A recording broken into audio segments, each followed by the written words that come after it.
Let's go, Mr. Wilson. Let's do this. What's up? What's up? What's up, everybody? You are here at Club 50 Sports. It's your boy, A Dub. I'm rocking with my man, Manny C. He's right across from me, or right alongside me, but not in the same room. Yo, Manny C, what's going on, baby? Talk to me, babe. What's going on, guys? What's going on? Welcome to another episode of the Club 50 Sports. Please do not forget to subscribe and hit the like button, as we will be coming from live from you every single week, giving you some good content and some good talk, just about what we love, football and basketball. So This to man, get us started, Adam, we're gonna this start man with is what? talking With the facts right Bengals. now. What's up? What's up? So let's get started. All right, here we go. So the Ravens defeat the Bengals. Um, the storyline here really isn't even about the game, to be quite honest with you. There were some Yeah. major injuries that took place in these losses. One team clearly affected more than the other by the injuries that took place. What's your take on the game? What's your take on the injuries? What does it look like moving forward, Manny? Basically, the Ravens still look good. They look good while Burrow was still playing. I think they were moving the ball effectively. But when Burrow went down, the game was still close. It was like 14-10, I want to say. But not like nonetheless, ODB looks great. He had another 160 yards. He had That's a very good game. Um, Odell Beckham the Jr. is Ravens, looking like himself again. no, he's looking good, and the Ravens had a 160 yards rushing, which I can expect from them every single week. They run the ball like John Harbaugh. Homie likes to run the ball, and I like that. He likes old school. What I'm a little bit worried about now is the loss of Andrews. Like that really is a little bit worrying because I want to know because that was like his little safety blanket for a lot of years of Lamar Jackson. So I want to see how he looks going into like that latter parts of the season without this his big target in the middle because he mans the middle. That's for sure. He mans the middle. Absolutely. I want to see this kid Isaiah Likely. To be honest with you, I've been waiting for him a couple of years. This kid can ball. I want to see what he looks like with the amount of reps that he'll be getting now with Andrews being out. But that absolutely, it's a big loss. It's a big loss for the Baltimore Ravens. I don't think that it affects them as much, of course, as Burrow being lost for the Bengals. You can basically put a fork in this season for the Cincinnati Bengals. I don't see even with the weapons of Jamar Chase and Joe Mixon and T. Higgins. I just don't see them being able to bounce back from this without Joe Cool. It's going to be a rough season moving forward. What do you think about that? I think the Bengals did this man a very big injustice. To be honest with you, because I read some articles that he was wearing like a little brace in his wrist throughout the week. And if you know, I know that players want to play, like they want to be available, and he's a warrior. That's why I love Burrow. But you as a franchise, that is this is your franchise. The man is your franchise. That's it. Without him, you are a garbage team, basically. And they You're not did making him the wrong. playoffs. I'll tell you that much. You No, might be they're not making the competitive, but playoffs. you're not making the Without playoffs. Burrow, this is a 5 game winning team or a 6 game winning team, maybe below that. But if he needs to be on, if this guy's injured, let him rest for like 2 weeks, maybe 3 weeks. It's not his fault that they dug themselves a little hole at the beginning of the season, that they were struggling offensively to put up points. But you got to take care of your franchise because guess what happened? He breaks his wrist and now he's out for the year. So basically, there's no playoffs. Like there's no playoffs for the Bengals this year. It's see you next year, Correct. more or less. No, he struggled this earlier this season because he started off with the calf injury. So they were sputtering at the very beginning of the season because of that injury. He was kind of getting into a groove now. But I'll tell you this, they need to get him some help on that offensive line. It's already been, what, 3 seasons already? 3 seasons, Can three we get seasons. the guy some help? Can we get the guy some help? You know what I mean? This is almost looking like Andrew Luck all over again. all over You again. can't keep on letting this guy get hit like that. He's got to have a clean pocket. We understand that he's not a very athletic quarterback. He doesn't move very well back there. And these defensive linemen are very quick. They're fast. You got to get him some offensive. You got to get him some beef in front of him. He's not mobile enough to be able to get out of there or get out of harm's way. The thing is that they're going to have some tough decisions, though, Miss Adam, coming up because remember, you got now T. Higgins is up for a little contract, and you know he wants to get paid. And by the way, he had like 2 yards a reception the last game. That's not going to win you anything. Yeah, That's not going to win you anything. it's By the also way, it's also not going to get you a big time contract. and it's not going to get you a big contract, but he's up for a contract, and that he might be fetching like 25 to 30 mil a season. Absolutely. So I think the Bengals are going to be left with pocket change to address that O-line situation. I want to see how the GM handles that in the offseason. If they can work it in the draft, Yes, I think that they can do it because you're not going to pay a lot of these rookie players, but you got to beef up. I believe there was one year where the Cowboys went like first round, third round, fourth round when it comes to offensive linemen. You got to go out there and you got to get the best picks you possibly can to revamp that offensive line and protect Burrow. When you were talking about T. Higgins getting the bag and him wanting to get paid, I know another guy who wants to get paid. I know another guy.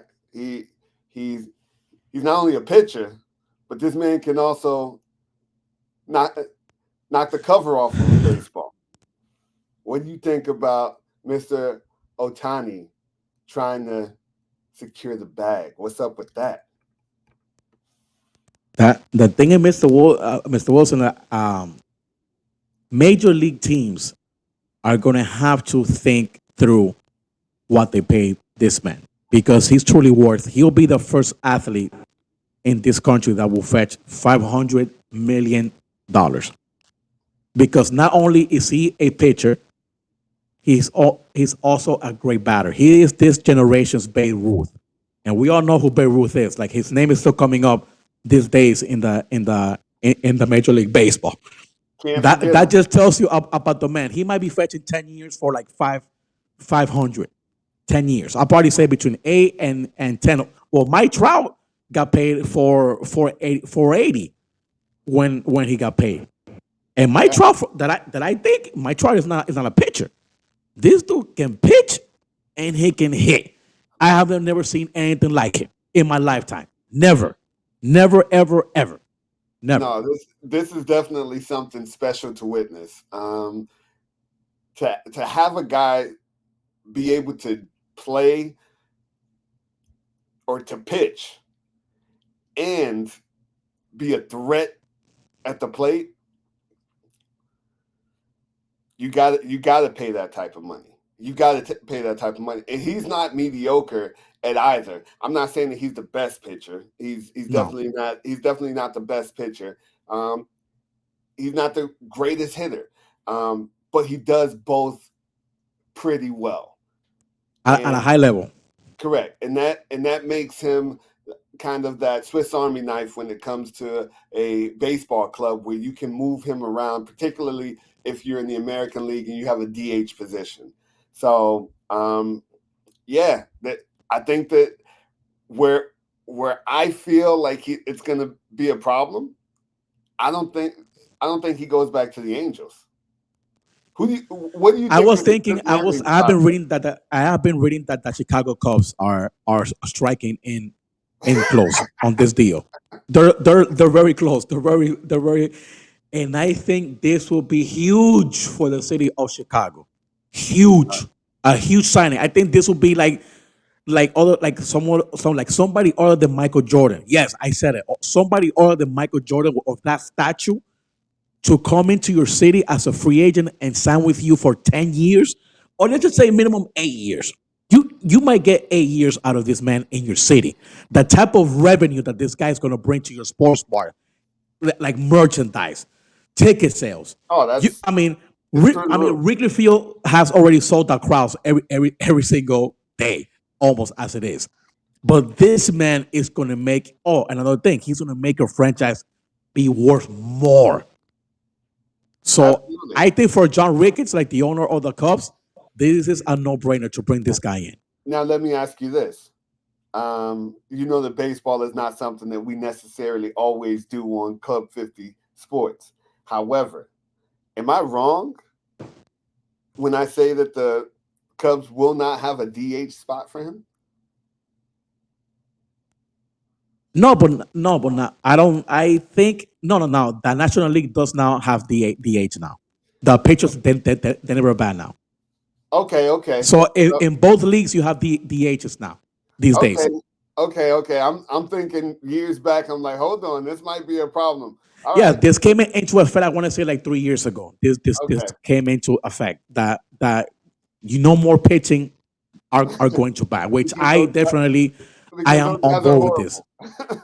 No, it was not a good. It was not good because you had to scheme, like you had to plan. You had to you know what this guy is going to strike out. Like So you're trying to have them like lay down punts and all sorts of stuff. no, and let pitchers pitch and let batters bat. That's it. It's just the strangest thing to me, though. And here's why I say it's just a strange thing to me. Like you come out up throughout your entire life playing baseball. How do you not know how to hit? Like at what point as a pitcher do you just stop knowing how to hit? Like when does that happen? At what point? I want to say that is a big mystery of baseball. That's one of the biggest mysteries of baseball. Like when do you stop That hitting? you literally grow up saying like Pee Wee, like Yeah, hitting, batting, running, and all of a sudden you get to like the major leagues. Like and you forget. where have you ever saw like Randy Johnson, the big unit hit a homer? No, You I don't think no. he has or Or if he has, it's like a shooting star, brother. It's not something that happens very often. But yeah, I'm over here like, at what point does this happen? At what point? Because in Little League, usually the pitcher is like the best player on the team. Usually the pitcher is the guy who's like hitting the home runs. He's the biggest kid on the team, and then all of a sudden, you go to AAA, you go to the major leagues, and then all of a sudden, you're just you don't know how to put a bat to the ball anymore. And I never understood that. When I would see the pitchers up there, they would be up there and they would be swinging at nothing. I don't even know what they were swinging at a lot of times. I'm like, when did this happen? no. But when I saw this man coming up in the Angels team, I was like, hold up, he pitches and he bats. Yeah. He is a unicorn, And, basically and a little unicorn. when he hits the ball, it goes way over the fence. It doesn't just clear the fence. It goes way over the fence. And it's amazing. I think he'll be the first athlete in this country to fetch 500 million for sure. I think it will be coming up this year. I mean, in the off season coming up. And the good part about it is it's not going to raise everybody else's contracts. Why? Because there's a certain precedence to it. Yeah, Can you do what he does? Are you a correct. pitcher and are you a hitter? And if that's not where it is, then it's not going to be like a Deshaun Watson, Lamar Jackson situation where Deshaun Watson reset the bar where he wants a fully guaranteed contract. If Otani gets $500 million, that doesn't mean the next big time batter comes up is going to get 500 million because they're going to ask him, "Can you also pitch 9 innings?" Oh no, okay, sit down. Don't worry about it. You don't get half a billy. You don't get half a billy. I'm sorry, that's just the way it works. You don't get half a billy. You And don't by get the way, he does play two positions too. correct. He, Uh, he, he does, and that's why that you have to pay the guy 500 million, correct. because he not one position. He gets you two for one. And if somebody else comes to the table, you gotta ask, can you do the same thing? If not, no half a billy for you. So yeah. At this point, we're gonna move over to the association. We got some association talk that we're gonna go through. Right now, the Golden State Warriors are 7-8. They just had a WWE game the other night where Draymond Green decided that he was going to try to choke somebody out. Are the golden days over for the Warriors? Is this it? Is this Is the music playing? The music will not be playing. So this dynasty will be over. It's over, in my opinion. I don't think they're going to win more. I don't think the West is just too strong. First of all, they don't have the size down low. And guess what? When you go against Minnesota, you don't stand a chance. When you go against the Lakers, you don't stand a chance. And Joker is not Forget about going it. to let you back. Forget about it. Klay Thompson, I think Klay Thompson, in my opinion, after he tore his ACL, has not looked the same. For me, these days, Adam, he is a spot up shooter, and he cannot no more create his own shot. He's just a spot up shooter. And by the way, he's shooting a season low, a career low, 34.5 from 3-point land. Career wise, he's 41.5 career wise. Big time And drop guess off. what, my friend? If your 3-point shot is not there where it needs to be, you're no good to me. I'm sorry. You're just not good to me. Draymond is not the same enforcer that he was earlier in his days as a Warrior. He's not that enforcer, and it wasn't like he was grabbing 20 rebounds like Rodman you used to grab in the 90s. He's Correct. just, in my opinion, Draymond Green is a good player on a great team. He was playing out amongst two future Hall of Famers, and that really helps like your statue. But let's be honest, if you put a young Draymond Green, let's say with the Bulls, and they're rebuilding, is he really going to stand out? That's my question that I've always had, and I want to ask that to like the fans out there. If you're liking this channel, please subscribe and hit the like button. If you are a basketball fan, if you take out Draymond Green and you put him on another team, we're talking about young Draymond Green, does he stand out? Does he make you like the eye test? Does he pass the eye test with you? Now I'll say this in defense of Draymond Green. Draymond Green, in my opinion, and I don't think that Steve Kerr is just giving lip service when he speaks so highly on Draymond Green. Right. I don't know if Steph and Clay win a championship without Draymond Green, without a player, without an enforcer like that. Because Yeah. in the playoffs, you can't be playing that buttery type basketball. No, Yeah. it takes a guy. Now he's only 6'6", but he's a guy who's going to go down there in the trenches and he's going to fight. He's going to give you really good defense, even against bigger players. I will say that he did luck out when it comes to playing with great players such as Steph Curry, such as a young Klay Thompson. However, I won't understate how good he is, and what his contributions meant to that becoming a dynasty, because I think that they were huge. I don't think that they do it without Draymond Green, to be quite honest with you. I don't think they get a chip without him. I don't even think that they necessarily get a chip with Kevin Durant, because they would have got even more buttery with him getting over there. You know what I mean? We all know that he left Oklahoma City to go join a team that knocked him out. So that's a bunch of buttery players. That's a bunch of guys who don't really get too dirty down there in the trenches. I think that Draymond Green might have just been that enforcer, that gritty and defensive player that they needed to be able to win those championships. Now you put them on Chicago and they don't have a Steph and they don't have a Thompson. Do they win a championship? Most definitely not. Draymond Green did need great players around him, but I also think that he helped elevate their game and helped get them to championships as well because of the way that he played. No, he was. No, he's a great defender.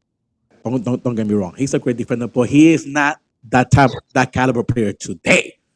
Oh And that's no, like he's absolutely not not. He's that. 33 years old. Absolutely not. He's He's not that 32 guy. years old. Like Curry is 35.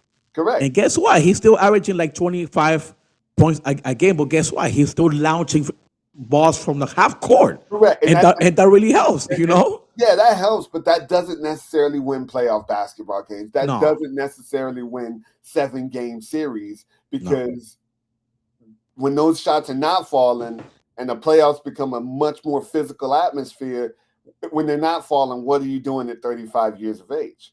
You know what I mean? You also got Chris Paul there, 38 years of age. Klay Thompson's 33. So right now it's looking like the senior citizens home at this point over there in Golden State. Um, and you got to start looking around and saying, do we have enough? I will say this. Um, I the dynasty is definitely over. Does that mean that they can't win another chip at some point? Maybe over the next couple of years. Um, I'm not going to say that. Maybe they will be able to do something like that. But in terms of the dynasty, in terms of being that team that has the target on their back, and yeah, that's over. Those days. Because the thing is, Adam, in order for you to win, you got to get more pieces, and the salary cap restrictions do not allow it for They're that all to making happen. money over there. That's why. Like for instance, like I don't think that the Warriors should have paid Draymond 100 million. Like he's not worth that type of money today in the NBA. He's not worth that type of money. What is he? But you know what they did? What does he do for $100 million? Like he's making 25 mil a season. Like, or not, yeah, it's 25 because it was like four for 100 million. So no, like he's not worth this type of money. He's not. He's not worth it. And guess what? For the Golden State Warriors been giving out this type of contracts, and let's say you want to get rid of him, it's gonna make it harder for you as a franchise to get rid of this man. He's an old player with a big contract. That's never easy to move. Like That's never I cannot count how many teams like today will actually trade for him and be like, okay, yeah, we'll give you X, Y, and Z. Like, no, that's not gonna happen. Not gonna Yeah. happen. No, yeah, he's definitely hard to move at this point.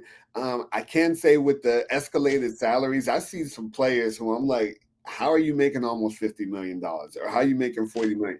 So technically, in this day and age, 25 million for Draymond is technically a steal. However, that is still a huge cap hit, for the Golden State Warriors. Clay is getting paid. Steph, of course, we know he's getting paid. So it doesn't What, leave. what do you think about the Choco? Do you think that 10-game suspension was enough? Um, I think that the 10-game suspension was enough. In all honesty, I didn't Yeah. think that it necessarily needed to go that high. I think it's still early in the season. I think he did drag it on a little bit too long, but I also don't feel like it was a forceful, like I'm trying to stop your breathing. You know what I mean? I think it was Yeah. just more like I'm grabbing you around the Like around neck, here, like the neck around and here. shoulder area, Yeah. and I'm just dragging you away. If he was like locked in, if he put the Hulk Hogan, what I mean, the Cobras or whatever Hulk Hogan called them, if I could see like the flexing of his muscles or his bicep, I would have been like, all right, you know what? Now he's getting forceful with it. He held it too long. Does it require a 10-game suspension? Yes, because it's Draymond Green. Yes, Yeah. because it's Draymond Green. But other than that, I don't think that if it was any other player, you're talking maybe a 1 or 2-game suspension. But it's Draymond Green, and we all know he has a history. So He does have a history with the NBA and getting in trouble. Adam Silver, he has his number on like speed dial, yo. He's like Draymond. He's like, hey Siri, call Draymond. I have to talk to this guy all the time, yo. I know he's sick of it already. Oh my man. But yeah. Any other points on Golden State? We're good. We can move on. We That? can move on. Yeah. All right, on we go. So we've got. Let me get this right here. We've got Eagles versus Chiefs. That was our Monday night game last night. You already know I needed some fantasy points from that game. So I was tuning in. I had my boy Kelsey. I had DeAndre Swift. I needed some points, and they got it. What'd you think about the game, man? It was a great game. I think it was a great game. The Eagles look sloppy a little bit. They look sloppy like in the first half. I think in the first half they started to get more comfortable running the ball. I was very surprised that AJ Brown only had like one catch. Very not AJ Brown like. That's very weird because he usually gets open. So that guy that was covering him did a great job, the cornerback. I mean, I was surprised, man, that the Chiefs still have a good defense, and they should have won the ball. I mean, they should have won the game.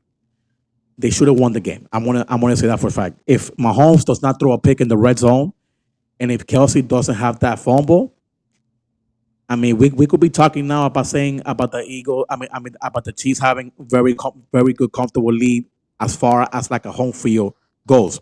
And this stats really surprised me about Kelsey. Like he got like explosive plays for this year. He is at like what 6%? I mean seven. Yeah, he's at 6% explosive plays. It's Taylor Swift, Papa. It's Taylor Swift. And last year he was at 17%. And like these are like numbers that I'm like weird. Like I think for me, in my opinion, he's slowing down because like against the Dolphins, he had like 14 yards total yards against the Dolphins, and I'm not going to I forget about that because I was like, what's happened? This is very on Kelsey like, you know. And believe it or not, listen to this stat: the Chiefs haven't been good in the second half all year. They have averaged 142 yards in the second half this year. That's not good. That's not good.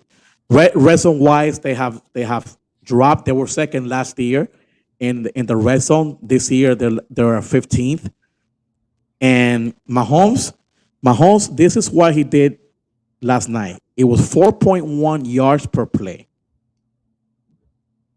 7.4. I'm sorry, it's 4.1 yards attempt, and then it was 7.4 yards pure completion. Those are career lows for him Yes. in his whole entire career lows.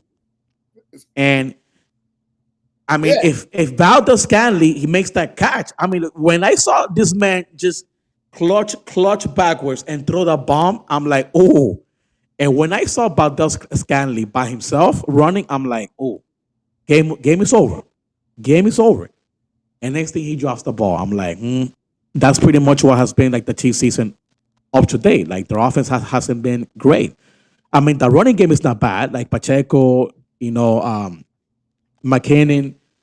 and the other guy, they have been pretty decent. But like as far as the passing game goes, they have been very anemic this year. Very anemic, and Yeah, I'm but, worried about that. but I'm worried. Pacheco and McKinnon, there's a nice healthy balance there. I think you're missing something though. I think you're missing something. It's not about Kelsey. The Dolphins did not man on man stop Kelsey. They put that man in the Bermuda Triangle every single play. No, they're They had scheming a guy against over him. the Of top. course, They had a they're guy scheming. the entire game. And you know why you can do that? Because you don't have any wideouts, and you don't have any wideouts who can catch the ball. This team is leading the league in drops. You know what I mean? Yeah. They had 26 drops. These are professional wide receivers. This is not a junior high school team. This is not junior varsity. These guys can't catch the ball. Now, of course, the weather was pretty bad yesterday. It was a soggy night, but you are a professional. Catch the ball. It is your job. It's what you're out there to do. Patrick Mahomes is looking at these guys. He keeps on clutching his head because he's like, how are these guys continuously dropping balls that I'm putting right in their hands? Now, MVS, that ball was a little bit, he had to stretch out for a little bit. You got to catch it. You got to catch it. You know who would have caught it? Tyreek. Tyreek would have caught it. Tyreek probably would have had to slow down to catch the ball. You know what I mean? So at the end of the day, Patrick Mahomes needs some receivers out there, and Travis Kelce needs some help from that receiving core as well so that they can stop putting him in the Bermuda Triangle so that he can work in some space. Because right now, they are betting on these guys not to be able to beat them. They are daring these wide receivers to beat them, and they just can't. They can't even catch the ball. They don't get separation, and the thing is that I don't know how Brett Beach, that the GM and Andy Reid, they didn't even take a little peek at D Hop, DeAndre Hopkins. He was out there and he came in cheap. He signed for cheap. He wasn't the guy he signed a big 20 mil contract. He kind of think like a 10 mil contract. It was not a big contract. Patrick Mahomes could have used that guy because these guys are horrible. Again, even when they do create separation, even when Patrick Mahomes extends the play, and gets them open, extends the play to get them open, they still can't catch the ball. I just don't understand it. I don't understand how you are a professional and you are dropping the ball as often as these guys are dropping the ball, from Tony to MVS to Rice. You got to catch the ball. And Travis Kelce, I don't necessarily think he's slowing down. What I do believe is this guy's getting beat up out there because he's playing a physical game where guys are putting their hands on him, they're pushing them around, and he's having a hard time. Every time he gets the ball, he's got guys right there. There used to be a time where Kelce would catch the ball and he would have some space to maneuver. He would be able to break one tackle and stretch it out. That's the reason why you see that 7% dynamic. You know what I mean? The plays aren't as big because he has three people around him. Yeah. You got no wide receivers. It's definitely gonna hurt you, and it's showing. I'll tell you this one other thing. If I were to tell you that a team led in total yards, passing yards, rushing yards, yards per play, had 7 more first downs, which almost 50% on third down efficiency, 66% on fourth down efficiency, had 20 more plays than the other team, you would probably say that team won the game, right? That's what the Correct. Chiefs did. That's Yeah. what the Chiefs did. The Chiefs beat them in almost every statistical category except a couple. That was turnovers, the major one being, because they also led time of possession 32 minutes to 28 minutes for the Chiefs over the Eagles. This is a game where all arrows pointed towards the Chiefs. No, the Chiefs winning. Yeah, And, I am. and, That and is those, and those for sure. and those 2 red zone turnovers were Deadly.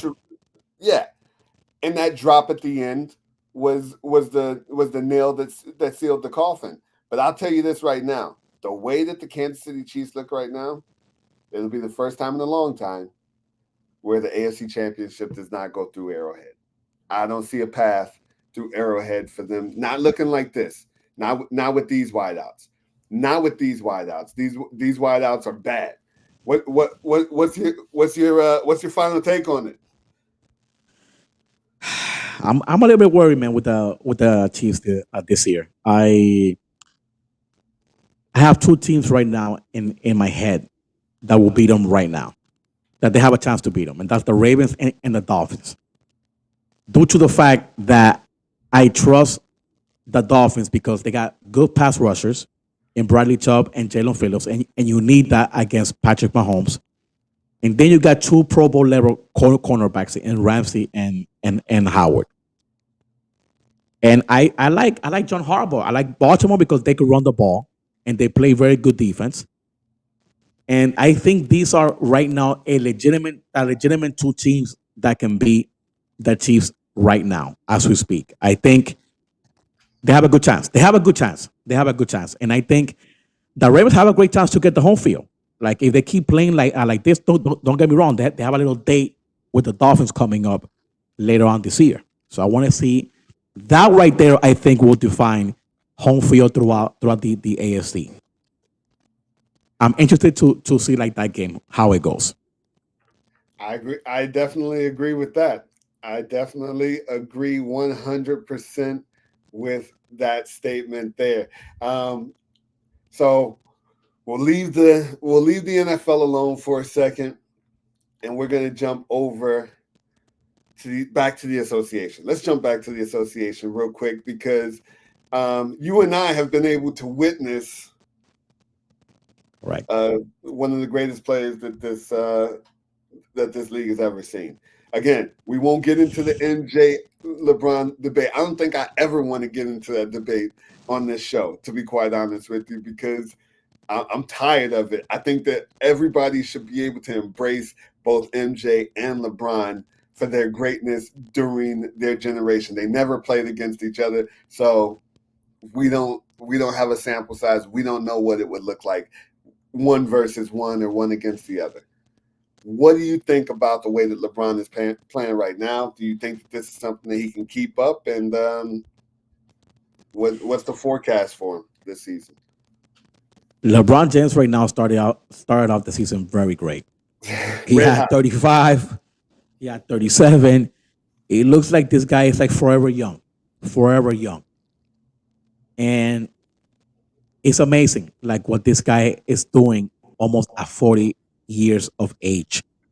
Like this guy makes a 20-year old man look foolish.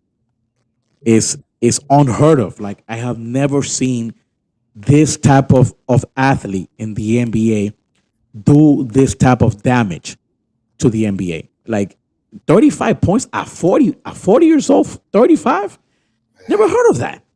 I have never heard of something like this, and it gets me pissed because the guy that plays alongside with this man should be having this type of games and telling him, you know what, take a back seat, have a little 20 to 25 game. I'm gonna take the load. Let me take the load because I'm younger. I'm the younger cat here.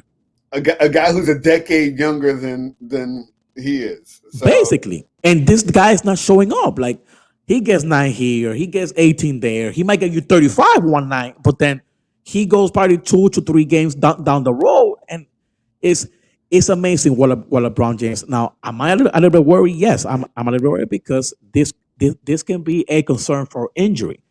He has been injured the past 2 seasons. He has had stretches the past 2 seasons where he has been injured, and this is where I get worried because the minutes is adding up. The minutes is playing like what 35 minutes a game. yes, sir. That's dangerous. It's a little dangerous. You're trending dangerous waters here. If I'm the Lakers, trending waters. Yeah, Can he hold it up? I think he can hold it up a little bit, but like again, you're gonna be worn out for the playoffs. Is the main goal to be great during the season or to be great in the playoffs? Is you have to make a choice. Pace yourself. You have to pace yourself. But I understand again where he comes from. This man, his sidekick, does not want to look at him and say, you know what, yo, this guy's balling. Let me pick up my A. I mean my game. Let me pick up my game. So there's no thirst. AD there's no thirst to be great from AD. He wants to be great every 5 to 6 nights. It's not the way that it works here in the NBA. It's not great players are great every single night, Adam. yeah, I think that it's definitely something to marvel at. The way that LeBron James is playing, the guy's averaging over 26 points per game. I'm not sure where AD is, to be quite honest with you. I would have to take a look at where AD's numbers are. But he's averaging 26 points, averaging 8 rebounds, averaging 6 assists. Like these are big numbers for a 40-year-old. This is not something that we've ever seen. I know Vince Carter played well into his 40s as well, but he wasn't playing at this level. He wasn't playing at this caliber. So it's a testament to the way that LeBron James takes care of his body. It's a testament to his passion for the game as well. But this is an 82 game season, and the playoffs intensify.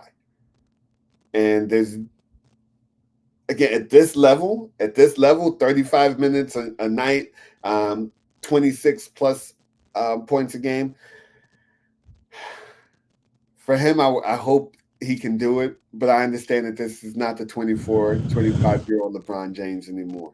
This is a person who's our age. You know what I mean? Like, and I know I can barely even go out there and play a pickup game right now. What this guy is doing is just phenomenal, but I don't see it being able to be sustainable over an 82 game season, or a playoff run. It's going to require that Anthony Davis step up. It's going to require that his teammates step up and help him out, because if they think that it might get you to the playoffs, because I feel like there's a need for him, or at least he feels a need to be able to play like this in a very competitive West, to be able to get a good seed, not to have to go through the playoff or the play-in tournament. But at this point, as you stated, he's going to have to pace himself. He's going to have to pace himself, because this is a recipe for an injury to occur. A 40-year-old man playing like he's 25. It's just not going to work for 82 game season. It's just human nature. it's human nature, Adam. That body breaks down. It's gonna break down eventually. And guess what? And you don't want it to happen when it's like February or going into March, where, and then what happens? So like, let's say if you're trailing in the playoff standing, what's next then? You put yourself in a big hole. Like it's just amazing, man. It's not good. It's not good. Let's hope that it pans out for the LA Lakers. Yeah, I hope he keeps on playing at this high level. Of course, we got to rent LeBron James for 4 years here in Miami. Yeah. We enjoyed our 4 years. We got 2 out of 4 championships. So I've got nothing but best wishes for him. So hopefully he can Yeah. keep it up, and hopefully AD will come to his rescue and be the sidekick that we all hope that he can be. But we'll see how that goes.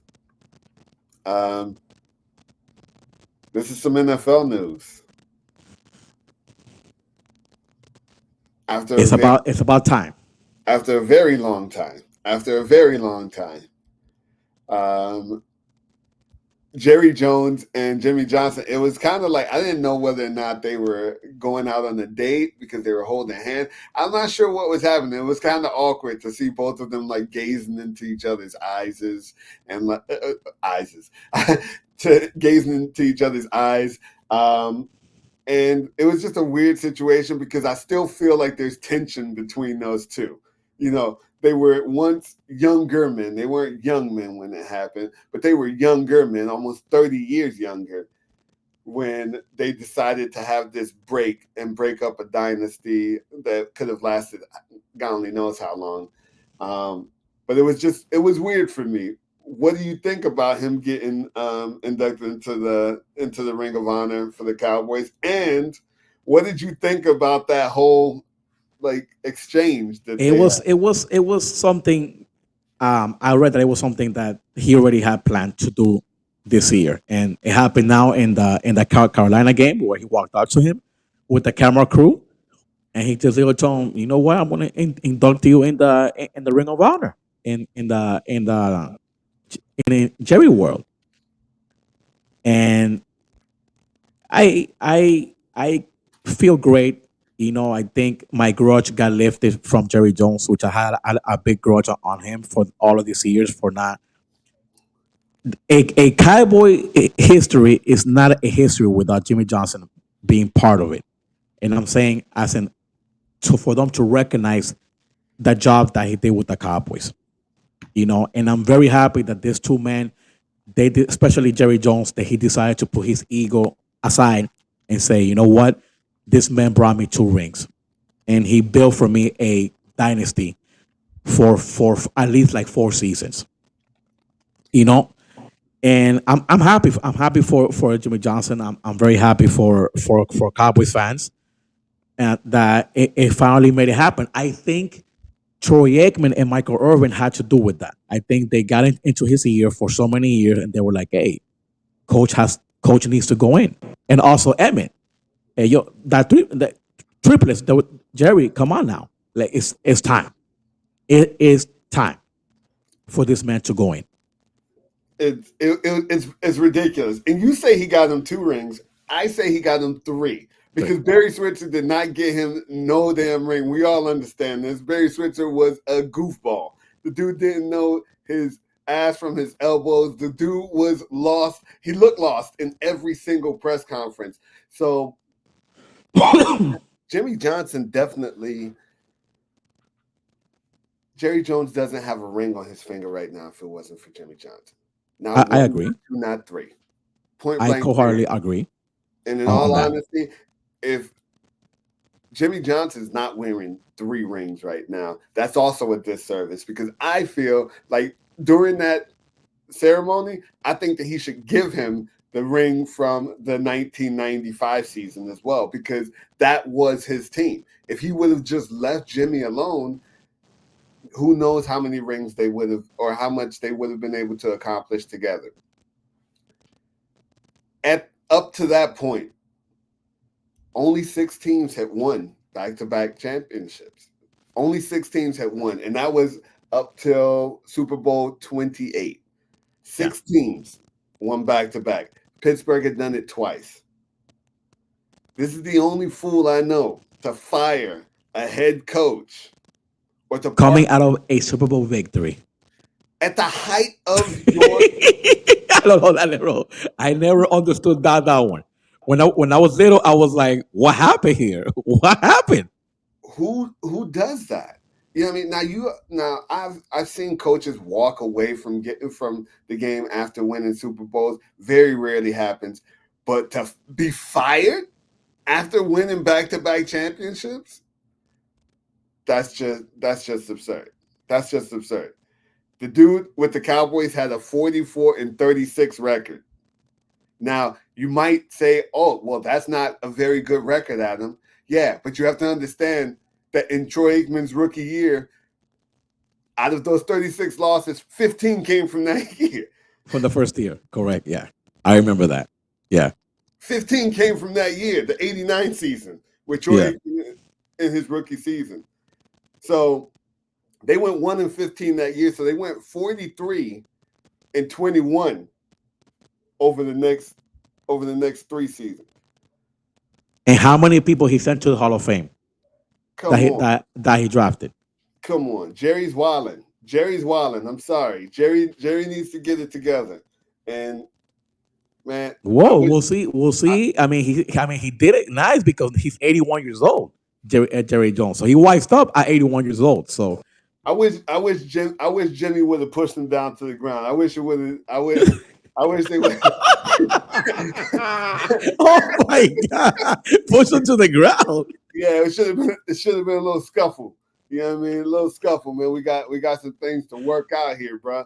You know what I mean? 30 years took my team away from it. Gave it to Barry Switzer. In all honesty, I still feel like that team could have gone back to back to back. Maybe they didn't. Maybe they would not have won 4. No, I think 3. I think 3. I believe back to back to back was not far fetched with that team, with that offensive line, with that defense, with the quarterback, wide receiver, running back.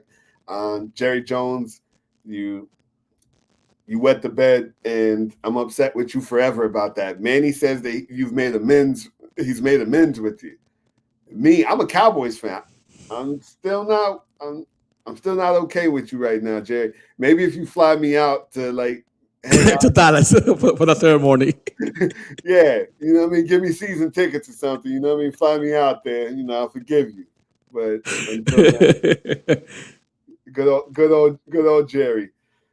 So, of course, we have this weekly segment that we talk about what's on our mind. I won't butter this bread too much. What's on your mind, Manny? I want to talk a little bit about Brandon Staley. Oh boy, The guy that the Chargers should have fired last year.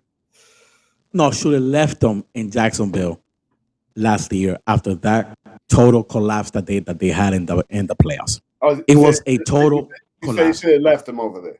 He should never hop back on the team plane.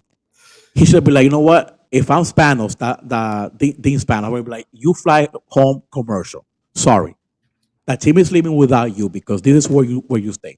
You had a colossal mistake when you was up 27-0, 27-0, and I remember I was at home at work that day, and I'm like, ooh, lopsided. It's looking lopsided. Then Adam, I looked the next day because I was like, I didn't care no more. I'm like, Yeah. they might drop 40 on these people tonight. I looked the next day. They come back. The Jaguars come back and beat them 38-27, meaning they only scored 3 points in the second half. No offense, no offense whatsoever. No offense. And you are a defensive man. I'm going to tell you some numbers. So 2021, when he got hired, he defense ranked 31st. His defense. 2022, they went up a little bit to 18. Then 2023, he went back. He regressed down to the mean, 31. This year, 31. This year, you should get capped. If you mend the defense, in my opinion, but look at Tomlin. Look at this John Harbaugh. They mend the defense, and guess what? Their defenses are top 10 every year. Absolutely. But if your side of the ball is the defense, there's no reason why your defense should be bottom barrel every single year. Why is your defense the problem? It can't be the Why is problem. your defense the problem? And then he got hired off of merit that he used to coach Aaron Donald and the Rams defense, like Aaron Donald, Leonard Floyd, Jalen Ramsey. I'm like me and you. I don't work what you call plays for that team. Me and you would have got hired as the Chargers head coach too, in my opinion. Yeah, If I'm calling plays for this gladiator Aaron Donald at a younger age, what 4 years like 4 years ago? I mean, come on now. So you hired this man off of this merit, completely failure. This guy should be fired in the next couple of months. He should not be allowed to return back next season. Because I don't think that the Chargers will make the playoffs. I just don't see it happen. They're 4-6. The Chargers are 4-6. He's 23-21 overall as a head coach. What have you shown me in the past 3 seasons to say, you know what, guys, I deserve one more year. And your roster is stacked with good players. Especially your offense is good. Defense, you got Joey Bosa, you got Khalil Mack. And by the way, you're not receiving good news now because Joey Bosa went down again. He might be out for the year. So guess what? Your defense is not going to go anytime up. They'll stay at 31st for the time being. yeah. It's been trouble, and they've gone through some really heartbreaking losses as well. You know, what I mean, Oh yeah, it just seems like they can't close out games, whether it be because of the defense or whether it be just because Herbert can't, kind of lead them down the field, or just these closeout games have been a problem under his regime for some time. So, yeah. um, I, and I don't I don't trust them. did you see that back and forth he had with the reporter? He was mad. He was mad.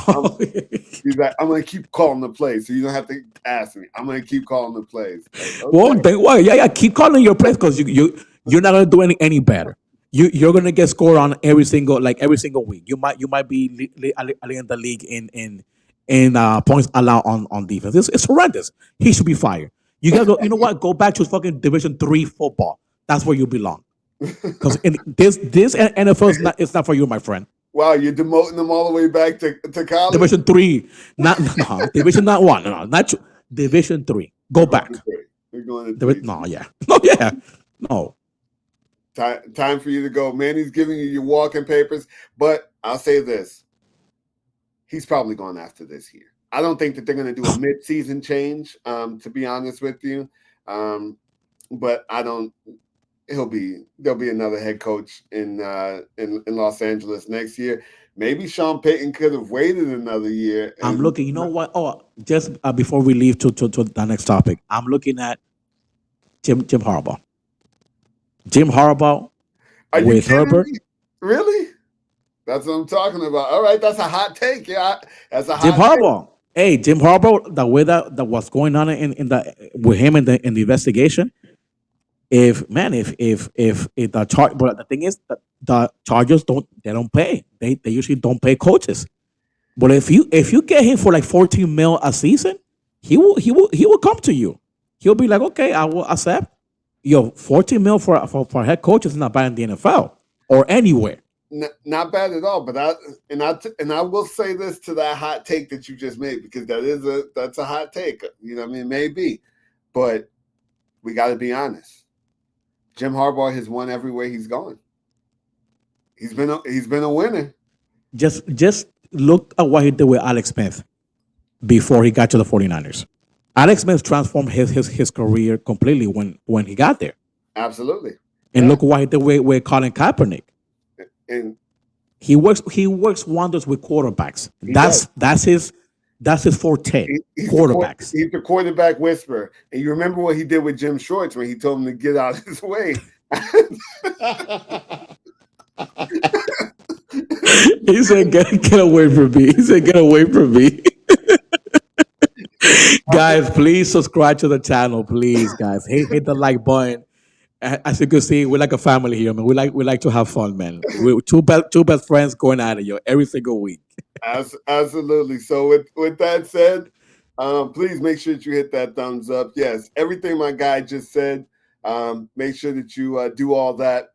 We're going to be here. We're here to stay. We're having a great time week in and week out. And we hope you're enjoying it with us. If you have any comments or anything that you want to leave us, anything that you agree or disagree with, let us know what you think. We're always willing to debate. Let's do this. All right. So the Jets, they seem to be sputtering. They seem to be sputtering quite a bit. It's Mayday. Who do you say is to blame for what's going on in New York? What's going on? Everything for me starts with Joe Douglas, with the GM, because he's the man that makes the decisions when it comes to draft day, and the war room, and they laid a big, humongous egg with this pick. I want to know. I want to know who was the scout that went to BYU to scout this man, because this man does not look good. He does not look good. He cannot process information quickly enough in this NFL today's game. The game is pretty quick. You have to, before you hike the ball, you gotta know what the defense is giving you, Adam. Remember, DC defense of coordinators, they get paid pretty good too, to see what are your flaws. And this man cannot process information quickly enough. Yes, I'm gonna say is also the offense. They cannot protect anyone, but I think Aaron Rodgers would have gotten at least 8 to 9 wins out of this team. Like, their defense is very stout. Their defense is stout. They're That's not why. the problem. They're not the problem. That's why I'm gonna give where I say that Robert Saleh failed was to not tell Joe Douglas, you know what, I want to draft another quarterback to back up Aaron Rodgers. I think I saw enough of this man last year, because he had a horrendous year last year too. Like, this is like steaming back from last year. This is not from this is Yep. back from last year. I never understood why Zach Wilson got brought back. And when Aaron Rodgers went down, let me just say this: they should have gotten someone other than Zach Wilson, because Salah, like how would you name this guy the starter? He didn't hasn't done anything prior to Aaron Rodgers going there. He hasn't done anything. What you saw that made you say, "I'm gonna give this man another chance"? I never understood like what happened there.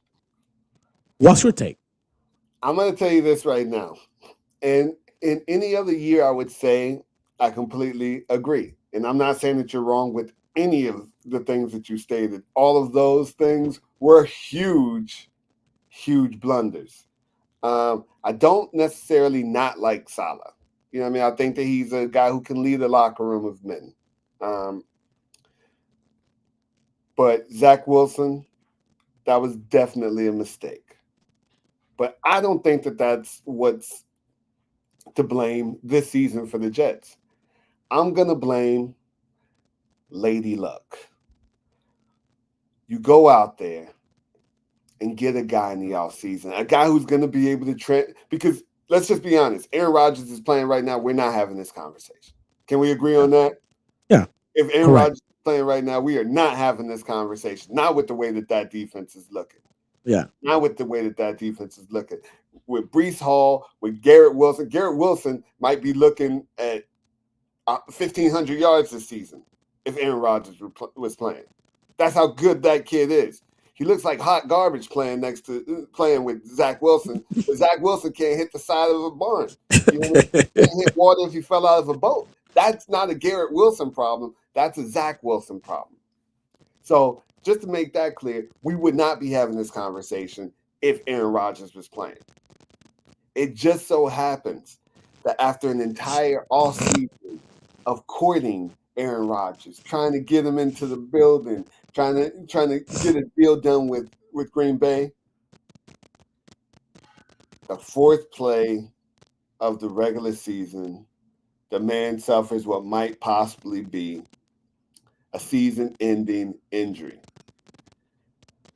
I feel like everybody around did the right thing. Everybody realized Zach Wilson was not going to be the guy who was going to be able to help this franchise. It just so happens to be that the drunk guy is behind the wheel again. You know what I mean? They didn't want the drunk guy to be behind the wheel. They wanted the drunk guy to be in the back seat, which was where Zach Wilson was going to be. But with Aaron Rodgers going down, the drunk is back in the seat, and the car, the plane, the jet, whatever you want to call it, is all over the place. They just look bad, and it's because of But that's why I'm giving Salah. I'm giving him another season because he makes the defense good, and that's why I'm not bashing him. I'm not. He deserves one more year to see what he can do with that roster and plus Aaron Rodgers at the helm. Now, don't get me wrong. Their offense of coordinator is not that great either. Nathaniel Hackett is horrible. You know what? You know where they rank when it comes to motion plays? 31st in the league. Motion plays. not a lot of creativity. No, there's no creativity there. It's just I'm gonna call a play, you line up, and let's see where it takes us. And it's not going to take you far. Not with Zach Wilson back there. Now, I understand that this offense was tailored to Aaron Rodgers from the beginning. But you got to. That is 100%. Yeah, you got to be able to adapt. But you have to adjust to your quarterback. You have to adjust to his strength and his weaknesses. And I don't think that the Jets did that this season with Zach Wilson. They didn't. Now, I do agree. Like it would have been. We're not talking about this if had Aaron Rodgers been around this season. But as it turns out, he's not there this season, and we're talking about this. And Zach Wilson, if you don't have another point, I'm going to leave it at this. Yeah. I will say this as well. Give Salah another year, yes. But next year in the draft, they need to be considering taking a quarterback. This is not far-fetched. We all understand that Aaron Rodgers does not have 10 more years under his belt. He might have 2, 3, maybe. I'll probably say 2 at the most. 2 more years. They need to go out there and they need to start looking for a quarterback. They're not going to get Caleb Williams or anything like that. They're not going to get a player of that caliber. But they need to start figuring out who the person because it's not going to be Zach Wilson. You know what I mean? We have a friend of ours, Harold. If you're watching, what's up, Harold? You know what I mean? Miss you, brother. But Zach Wilson is not the answer. You say that I've always had Zach Wilson's back. Well, you can get off his back already. Get off his back because he's not going to take you anywhere. No piggyback ride, Papo. No piggyback ride. He's not going anywhere.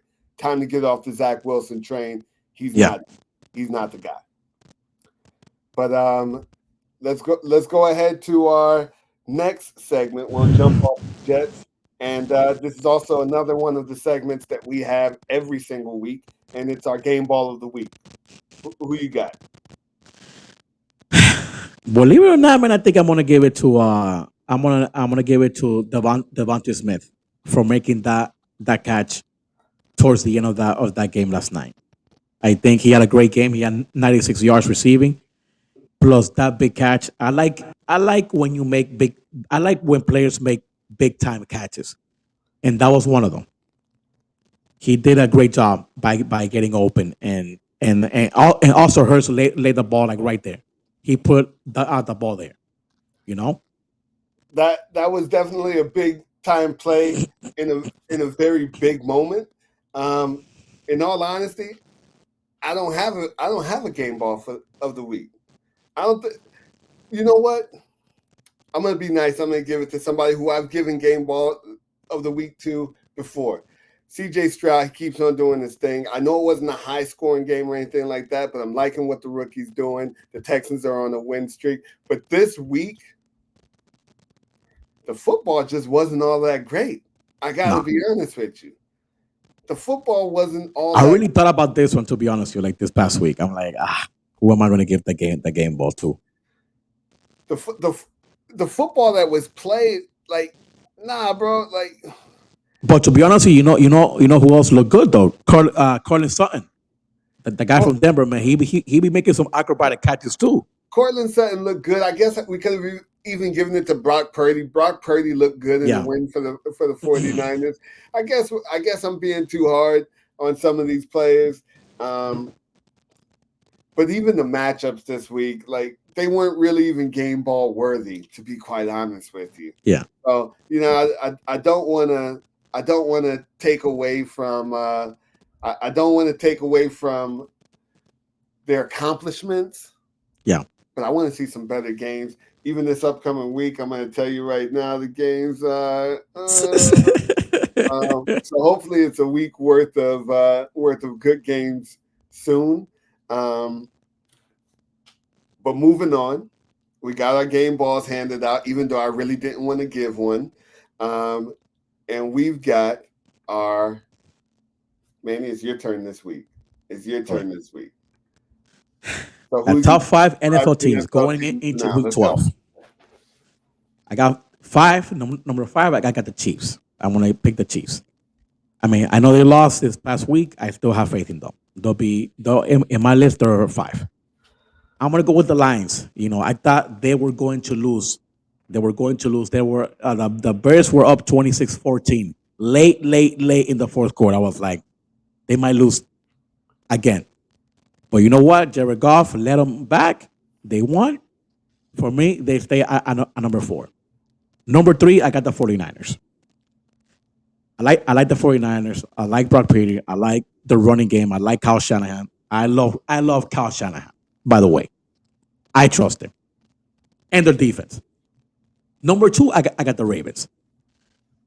I'm going to go as far as saying that they might get the home field throughout the playoffs in the AFC. That's how good they look on offense. And number 1, of course, we all know 9-1 Eagles. I trust that team a lot. I like Jalen Hurts. I like the running game, and I love their front 4. I am worried, though, about their back end. Their back end defense is 31st in the league, allowing passes. So that right there rounds out my top 5 going into week 12. Yeah, they lost a few guys from their secondary, so they are going through it right now. I'm upset with you about this list. I am. Why? I'm upset with you about this list. For one, we were just talking about how putrid this Chiefs team looks. Now, the defense looks great. They're not losing because of the defense. Defense is not the problem. But this offense are like Beavis and Butthead, man. They cannot score. They can't score. Yeah. They're struggling, and we've already placed blame onto the wide receiver core. But how can you? And I don't know, maybe you just didn't want to be biased. How can you not put the Miami Dolphins at 5 at the very least right now? When the Dolphins beat the Ravens or the Cowboys coming up, we'll have I talk about the Dolphins. Remember, the Dolphins, until they don't play a great team, they're not gonna be on my top 5. Yeah, you gotta beat a good team to be on my top 5, and they don't deserve right now. I mean, they beat the Raiders, man. Do not knock. No. Hey, listen, Manny, you play your schedule. You play to your schedule. You know what I mean? Your schedule is, you're gonna play who they put on the schedule. That's just you don't have a choice but these teams that I just mentioned, they have been good teams or like this year. I understand that. All right, so check this out. The Dolphins have it. You're absolutely correct. But the Dolphins, this is my hot take. I have the Dolphins to win this conference if they beat the Dolphins. So I'm saying that the path to the Super Bowl through the AFC goes through none other Miami. Than Hard Rock. It goes. Ooh, interesting. Take a look at this schedule. They play the Jets. Yeah, the Dolphins better beat the Jets. They better beat the Jets. They play the Commanders. They better go up there and beat the Commanders. They play the Titans at home. They better beat the Titans. They play the Jets again at home. Now, of course, division matchups, typically they split, right? The Dolphins better not split this one. That's 4 winnable games right there. Now, the Cowboys come down to the Rock to play them. the Dolphins can win that game. Yeah, no, they have a chance to beat the Cowboys and Baltimore. I think And then they they come up have the next, squad. and then they come up next with Baltimore. Kansas City does not look good right now, and I don't see them looking any better over the next coming weeks. The Dolphins have a really favorable schedule over the next 4 weeks, and then they play the Cowboys, they play the Ravens, they play the Bills. I'm going to say this. If they can win 2 out of those 3 games, one of them being the Ravens, so you can either pick the Bills or the Cowboys to win, I will say, this is my take, AFC Championship, the path to the Super Bowl, it's about 30 minutes away from me. 30, 35 minutes away. It goes through the rock. All right. Okay. I'm upset with you about not putting the Dolphins on there, but you want to see them beat somebody. That's what you're telling me. You want to see them beat somebody. So I'm gonna go ahead and we'll wait to see how those last few weeks look. Because right now, the next 4 weeks, that should be cake. If the Cakewalk. If the Dolphins are serious, that should be a cakewalk. We got the Jets twice, the Commanders, and the Titans. That's right. I'm just saying. NFL picks for week 12. Yes, sir. So Interesting. Last week I went 3-1. You went 2-2. I'm keeping the tally of this. I'm just letting you know that right now. I gotta get my game face on. Let's go. All right. We haven't placed a bet or anything, but you owe me lunch or something. Whoever finishes off the season with the worst record. If you get the better record, I'm buying you lunch. You know what I mean? All right, yeah, and me too. We'll go out to a nice lunch in the Gables. All right, sounds good. All right, so this week, we got the 49ers versus the Seahawks. Who you got? I got 49ers for sure. Okay, it's in Seattle, but I'm still going 49ers. I agree with that. Jags versus Texans. We playing in Houston. Jags versus Texans. What you think? Is it going to be Phenom CJ Stroud or your boy Trevor Lawrence, ETN, and I gotta do something different here because I have to catch up to you. I'm gonna go with Houston. Okay, I'm going Jags. Okay, we gotta make it interesting. Now, that's not a hot take because the Texans put it on the Jags earlier this season, and I want to see how the youngster looks like now coming up. Next one, Bills versus Eagles. We talking I'm going about with the Eagles. All right, I'm going with the Eagles. I'm gonna go Bills. I'm gonna go Bills on this one. Okay. I think that Josh Allen needs a win. I think that they understand that their season is on the line at this point, and I think that the 9-1, the 9-1 Eagles, they'll. I think the Bills can take them in that environment. Last one, we got Ravens versus Chargers. Who you got? Ravens. I want to pick the Ravens on this one. I'd be a fool if I picked the Chargers. I'm going Ravens as well. Okay. All right. So all right. So that'll do it for this week's episode, this week's edition of Club 50 Sports. I can't tell you guys how much fun I'm having spending some time with my friend talking sports. It's enjoyable. I'm hoping that you all enjoy.